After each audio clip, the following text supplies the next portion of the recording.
Welcome back, everybody. Stanley Knoll Sonics family. It is the stay-at-home edition of April 6th, 2020. It's your first day back from spring break, so welcome back to school. Hopefully you had a nice restful break and you had some time to reflect, think about things, have a good time, reconnect with friends and family, distance in a distant manner or online. So we're going to be going over a couple things today. Mainly a lot of the reflecting I've been doing. I've been noticing that I've actually been missing work. I've been missing my friends at work. I've been missing seeing you students at work as well. And so some of the things we're going to go over is, making plans, things we can do at home, ways that we can connect and reach out to people. Tomorrow we'll probably be doing some more videos that are going to take us back outside and connect that way. Again, if you have any ideas of some of the videos or some of the things you've been doing while you're away, please send me a email at lbarr@wsd1.org, and I'll try and post them up here as well. Anyway, here we go. So the first thing would be to be making future plans. Okay, so let's make some plans for the future. We can make plans to have a Zoom meeting or a FaceTime chat with friends or with family. I recommend you put a time limit on it, maybe a half hour, 40 minutes. I find it's difficult to actually leave online chats. So if you put a time limit on it ahead of time with a start time and an end time, it makes it easier because you just can say, hey, we're out of time. Let's do this again some other time. Go into those closets, dig out those board games, and again, make a plan to play one of the games. I find it's more successful if you say, hey, at 2 o'clock, can we all play this game, as opposed to, hey, I want to do this right now, because other people might have different ideas of what they want to do. Plan a trip for next year, or joining an online exercise class are also really great things that you can do online. Again, limiting your time online, but currently right now, obviously, it's a great way to connect with people. So one of the things to remember when we're going through this is to be kind and gentle to yourself. We don't have a book on how to do this. We don't know how to do it. There's no perfect way to go about this because we've never done this before. So be gentle with your family members as they navigate through this. Be gentle with yourself as you navigate through this as well.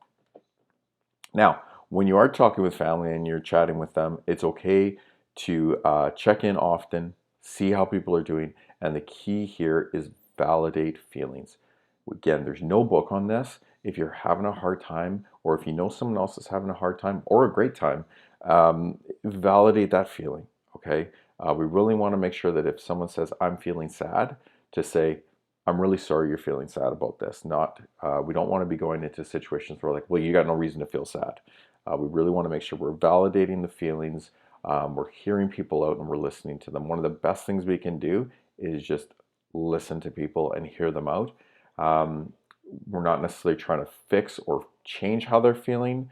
It's just really important to validate that feeling, no matter what that feeling is.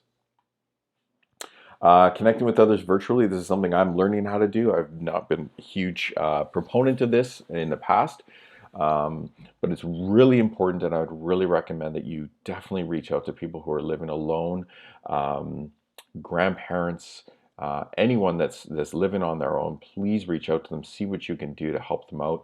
If it's as simple as last week, maybe shoveling a walk or raking a yard later on down the road. Anything you can do to reach out to those that are on their own, please do. It's a really weird time where even grocery shopping or going to the gas station or any of those things feel weird. And so it's really important to please find ways to reach out. There's really cool videos of people who have, driven past someone's house and had a sign out for them outside their window, or connecting through these online platforms as well. Please make sure you're writing a note, or sending an email or a text or a video chat or something to those people that are on their own. It'd really be important. One of the greatest things you can do is establish a routine. My family's back in it today. We're back into our waking up early and getting dressed right away. It's okay if that routine changes. We're going to be doing this for a while probably, so it's okay, but it's good to know what your day is going to look like, what your dinners are planned, all those things. Still doing your laundry, still cleaning the house, still doing those things, okay? Stay informed with what's going on, but again, also be aware that pretty much everything in the news and everything in the newspaper and everything on social media right now is about this situation. So it's okay to make sure you set boundaries with that and take a break from that as well, because it's really the only way to get away from it is to completely shut off all your devices and your TV and your radio, because that's really the only thing we can do to get away from it. Uh, so identify ways that are helpful for you and your family to reduce stress. So it's important to think about these things, slow down, recognize the opportunities you have in this difficult situation. Um, we're trying to make the best of it here in the Barr household, and hopefully you're doing that as well. Miss Greenberg shared this great last slide with me today. I think it's really awesome to kind of sum it up. And here it is. So thank you to Miss Greenberg for this.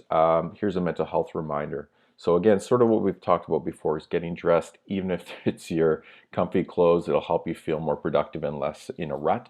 Do your hair, do your makeup, do all those things you normally do in the mornings. Even if you're not going anywhere, it helps you feel quote unquote normal in a chaotic time. That word is people, not popple. Um, Also feel relaxed when doing their hair and makeup, and you deserve that. Eat new healthy recipes. I know I posted earlier in one of these videos about baking bread. Apparently there's a ton of people baking right now. I made buns for the first time yesterday and they turned out really well. Get some fresh air. Fresh air definitely does help. I know my family, we're going for many, many, many walks and we're trying to change up our route. We are staying away from other people, but it's really great to get outside.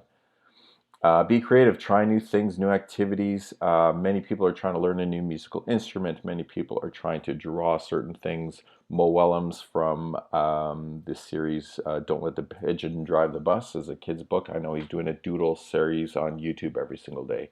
So there's lots of really cool opportunities to learn something new. Unplug, everyone is everywhere talking about the virus. This is what I was talking about before. Just make sure you get away from that every once in a while, but stay safe, obviously. Staying connected with people, we talked about this, and reaching out. Please reach out to those people, even if it's a quick check-in email or anything like that, waving to people in their windows, whatever you got to do, please stay connected. Again, I'll be posting this again. We're going to try, I think, a Stanley Knowles bingo one of these days for experiences you would have had at the school. Be safe, be well, and we will talk to you all very soon. And go Sonics.